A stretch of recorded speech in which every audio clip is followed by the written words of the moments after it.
आज हमारे पास एक कहानी है जो किसी फिल्म की स्क्रिप्ट जैसी लगती है। एक दादा, चिकन्ना, उनकी जमीन उनके बेटों ने बेची और फिर सालों बाद एक लंबी कानूनी लड़ाई लड़कर वापस भी जीती। लगता है हैप्पी एंडिंग हो गई। लेकिन कहानी यहीं खत्म नहीं होती। असल में यहीं से ज्यादा दिलचस्प हो जाती है। जमीन वापस जीतने के बाद उन बेटों ने एक गुप्त समझौता किया और उसी जमीन का एक हिस्सा वापस पुराने खरीदार दोडा मुनियप्पा को दे दिया। अच्छा। और ये सब उन्होंने अपने बेटों यानी चिकन्ना के पोतों को बिना बताए किया। और यहीं पर आकर असली सवाल खड़ा होता है ना? जब कोई पिता परिवार की खोई हुई जमीन मतलब लड़ झगड़ कर वापस लाता है, तो क्या वो जमीन उसकी अपनी मेहनत की कमाई बन जाती है या वो वापस परिवार की पैतृक संपत्ति बन जाती है जिस पर अगली पीढ़ी का भी हक होता है? बिल्कुल, यही वो पहेली है जिसे सुप्रीम कोर्ट को सुलझाना पड़ा।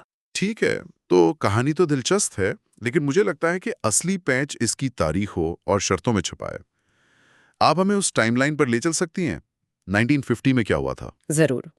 तो 1950 में चिकन्ना के बेटों ने जमीन बेची, पर एक शर्त के साथ। एक शर्त? कैसी शर्त? उसे कहते हैं रिकन्वेंस क्लॉज, मतलब पुनर्वाहन खंड। अच्छा। जिसका सीधा मतलब था कि भविष्य में अगर जमीन दोबारा बिकती तो उसे वापस खरीदने का पहला हक उन्हीं का होगा। और उन्होंने अपने इस हक का इस्तेमाल किया भी। हाँ, 1974 में काफी लंबी लड़ाई के बाद अदालत के जरिए उन्होंने वो जमीन वापस हासिल कर ली।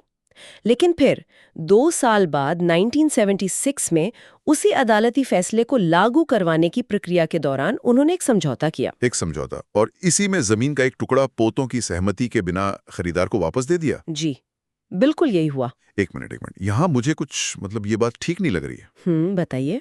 अरे भाई, अगर बेटों ने सालों तक केस लड़ा, अपना पैसा लगाया, मेहनत की और जमीन वापस जीती, तो वो उनकी अपनी संपत्ति हुई ना?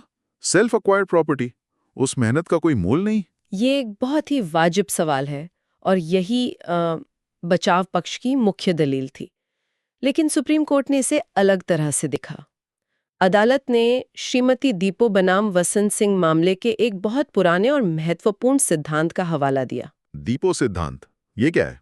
ये सिद्धांत कहता है कि अगर आपको अपने पिता, दादा या परदादा से कोई संपत्ति मिलती है, तो वो आपकी निजी संपत्ति नहीं होती। आप उस संपत्ति के मालिक तो होते हैं, लेकिन अपने बेटों के साथ संयुक्त रूप से।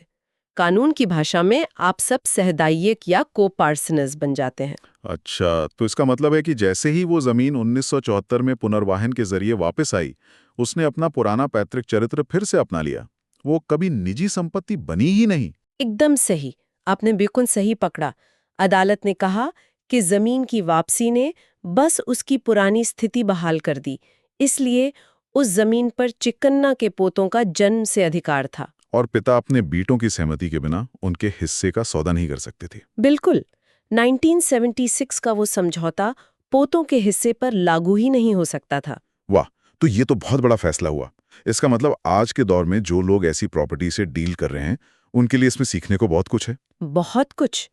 परिवारों के लिए सबसे बड़ा सबक ये है कि पैतृक संपत्ति को लेकर किया गया कोई भी फैसला, जिसमें सभी कानूनी वारिस शामिल न हो, वो दशकों बाद भी गले की फांस बन सकता है। तो इसका मतलब ये है कि एक 50 साल पुराना कागज, एक वापस खरीदने की शर्त आज भी एक परिवार की किस्मत तय कर सकता है। ये सिर्फ कानून नहीं, ये एक तरह की टाइम ट्रैवलिंग जिम्मेदारी है। किसी भी समझौते में, खासकर अदालती फैसले को लागू करवाते समय, ये सुनिश्चित कर लें कि सभी सहदायिकों की सहमति ली गई है, वरना वो समझौता कानूनी तौर पर अधूरा है। ये मामला साफ दिखाता है कि हिंदू कानून में जन्म सिद्धाधिकार कितने मजबूत होते हैं। ये माता पिता द्वारा अपनी सुविधा के लिए किए गए समझौतों पर भी भारी पड़ सकते हैं। और अंत में ये हमें एक दिलचस्प सवाल पर छोड़ जाता है ना। ये मामला दिखाता है कि पैतृक अधिकारों का असर लहरों की तरह पीढ़ी दर पीढ़ी महसूस किया जा सकता है। तो क्या हमें पारिवारिक संपत्ति पर किसी एक व्यक्ति की मर्जी को ज्यादा अहमियत देनी चाहिए या फिर आने वाली पीढ़ियों के अधिकारों की सुरक्षा को?